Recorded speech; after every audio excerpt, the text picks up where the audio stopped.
যিনি সৃষ্টি করেছেন তিনি হচ্ছেন জগন্নাথ, তিনি হচ্ছেন পরমেশ্বর ভগবান। ভগবান, এই যে দুটো শব্দের পার্থক্য, এই যে ভগবান শব্দটা তার অর্থটা কি? যেমন আমরা কাকে বলি বলবান, কাকে আমরা বলি বলবান? যার বল আছে। কাকে আমরা বলি ধনবান? যার ধন আছে। কাকে আমরা বলি রূপবান? যার রূপ আছে। তাহলে কাকে আমরা বলবো ভগবান?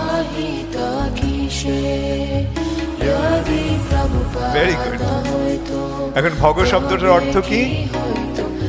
হ্যাঁ, আপনারা অনেকে নিশ্চয়ই জানেন, তবু আমি এটা বলছি। ভগ শব্দটার অর্থ হচ্ছে যার মধ্যে 6টি গুণ পূর্ণরূপে রয়েছে। সেই 6টি গুণ কি কি? সমগ্র ঐশ্বর্য। সমগ্র ঐশ্বর্য মানে যত জগতে যত ধন সম্পদ আছে সবকিছুর মালিক হচ্ছেন তিনি।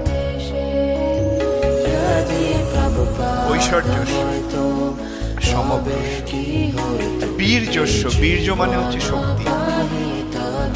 এই সমস্ত শক্তি কার আছে? সর্বশক্তিমান কে?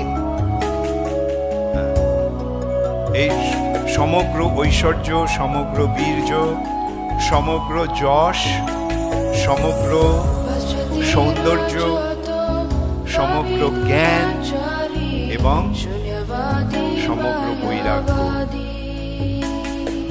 যার আছে, এই 6টি গুণ যার আছে, ঐশ্বর্যস্য, সমগ্রস্য, বীর্যস্য, যশস্য, শ্রিয়, জ্ঞান বৈরাগ্যয়শ্চৈব সন্তান।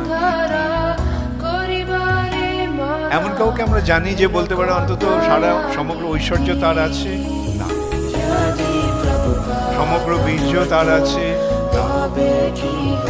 সমগ্র যশ, সমগ্র শ্রী, সমগ্র জ্ঞান, সমগ্র, একজনকে আমরা দেখতে পাই যার মধ্যে একটা গুণও পূর্ণরূপে রয়েছে।